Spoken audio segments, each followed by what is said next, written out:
The FDA announced a new tobacco regulatory plan that benefits vaping.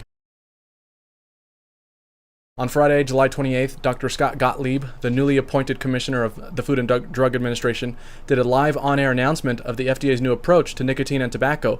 The FDA also published an accompanying press release to announce their comprehensive tobacco product regulatory plan.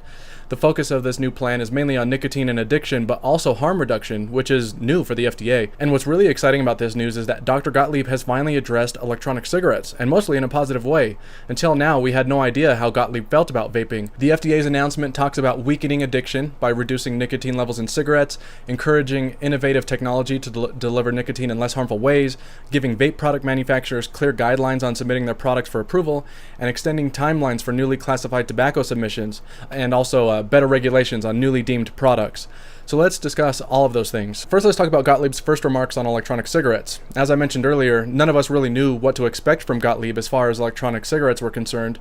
We knew that he had a penchant for cigars though, and since cigars are also newly deemed products along with electronic cigarettes, it seemed to be a potential positive for our industry. And in Gottlieb's speech, he finally addressed his thoughts on vaping. He was quoted as saying, "As we move forward with this approach, we must also take a new and fresh look at the non-combustible side of the house, and that is why part of CTP's task is to reconsider aspects of implementation of the final deeming rule with an eye towards fostering innovation, where innovation can make a public health difference." He's clearly talking about vapor products and harm reduction here. He later talked about how there's still things that need to be researched in regards to the safety and efficacy of electronic cigarettes in reducing harm, and that these products may be a solution. He also talked about how the Center for Tobacco Products will explore the benefits of new non-combustible products with an open mind. All right, as far as reducing nicotine levels, very early on in Gottlieb's presentation, he talked positively about how new products are now on the market that can deliver nicotine without combusting tobacco, referring to non-combustible products like vapor products. He spent a lot of his presentation focused on issues with nicotine addiction, and he noted that nicotine is by no means completely safe, but that the problem isn't just the nicotine, it's how it's delivered. He pointed out that it's the dangerous particles in combustible cigarettes and the thousands of dangerous chemicals in cigarette smoke that are the real problem. So one of the ways they want to reduce smoking rates is by exploring ways to reduce nicotine levels so that they are minimally or not addictive. Something I want to point out is a key comment in this regard from Gottlieb's live announcement. He specifically stated that they do not plan to alter the nicotine content of non-combustible products, like e-cigarettes. All right, now harm reduction. So Gottlieb talked a lot about harm reduction. He mentioned several times about how he wants the CTP to look at how innovative products can help smokers reduce their risk. Gottlieb said that they need to focus more squarely on the nicotine and that they want to take a renewed look at nicotine delivery to save lives. He said he wants a world where adults who still want or need nicotine can get it from alternative and less harmful sources. All right, now let's talk about the deadline extension. So one of the first huge components of this new plan that benefits us is that the deadlines for having products approved has been extended by 4 years. Gottlieb said that this gives the FDA time to better inform their policies and efforts. The deadline was originally August 2018, which is a year from now. Many of us were expecting that the vape industry would shut down if something big didn't happen before that deadline. A lot of businesses planned on staying open as long as they could, but also they had planned on closing up shop when the time came. And a lot of people have avoided starting new small vape businesses due to the impending deadline. But that has all changed with this extension. With the 4-year extension, the vape industry now has 5 more years from today. That deadline will come eventually, but this gives us much more time to continue developing positive scientific research, helping smokers quit, advocating for the industry, and also allows thousands of people to keep their jobs. All right, now let's talk about current policies, new regulations, and guidelines. So Gottlieb confirmed that any current policies already in place will remain in place. That means that new products are still not allowed on the market after August 8, 2016. Laws like age requirements, labeling requirements, child safety protections, and advertising restrictions are still in effect. But the FDA wants to build on the current policies by further developing standards for the vape industry, some good and some not, well, depending on how you look at it. The FDA plans to develop new standards on battery safety and children's exposure to liquid nicotine. We don't know what that entails yet. But something that has given many manufacturers a sigh of relief is that not only do they get a 4-year extension on submitting their products, but the FDA also plans to create clear guidelines and guidance on how to submit complete applications, either for pre-market tobacco applications, modified risk tobacco product applications, or substantial equivalence reports. And manufacturers will be allowed to market their products while their applications are being reviewed. All right, now let's talk about regulating kid-friendly flavors. So this is one of the more worrisome aspects of the new regulatory guidelines.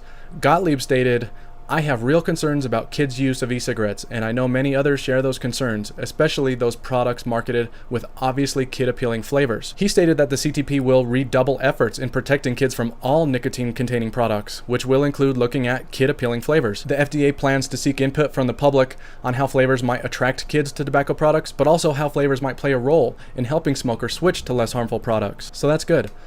All right, now, vapor products as medicinal products. Many of Gottlieb's statements were broad, and some were hard to apply directly to electronic cigarettes.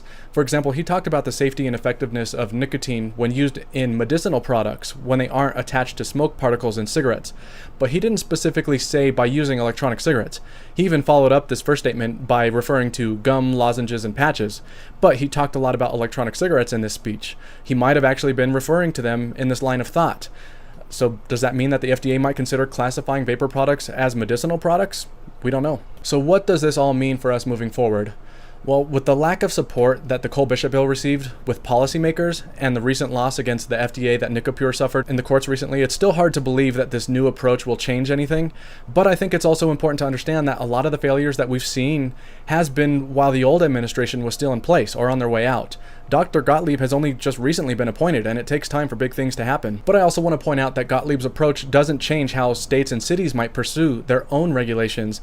Local governments can still propose public space bans, increase taxes, and even flavor bans like the one that just passed in San Francisco. And vapor products are still potentially facing a nearly complete ban in 2022 when the new deadline hits. And we also still have a market freeze. No new products are allowed to come out and be sold in the US, even though a lot of companies are ignoring that part of the law and still doing it.